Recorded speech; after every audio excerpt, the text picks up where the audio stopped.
তো বন্ধু সবাই কেমন আছেন? আশা করি সবাই ভালো আছেন। আমার কৃষি চ্যানেলে আপনাদেরকে সবাইকে স্বাগত।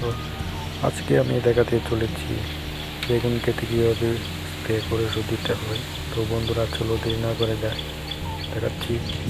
ভিডিওটা যদি ভালো লাগে সবাই লাইক সাবস্ক্রাইব করবেন এবং পাশে থাকা বেলটাকে বাজিয়ে দেবেন যাতে সঙ্গে সঙ্গে আপনার মোবাইলে সর্বপ্রথম আমার ভিডিওগুলি চলে যায়।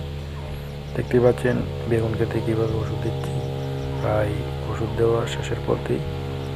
দেখতে থাকুন, যদি ভালো লাগে লাইক কমেন্ট সাবস্ক্রাইব করবেন।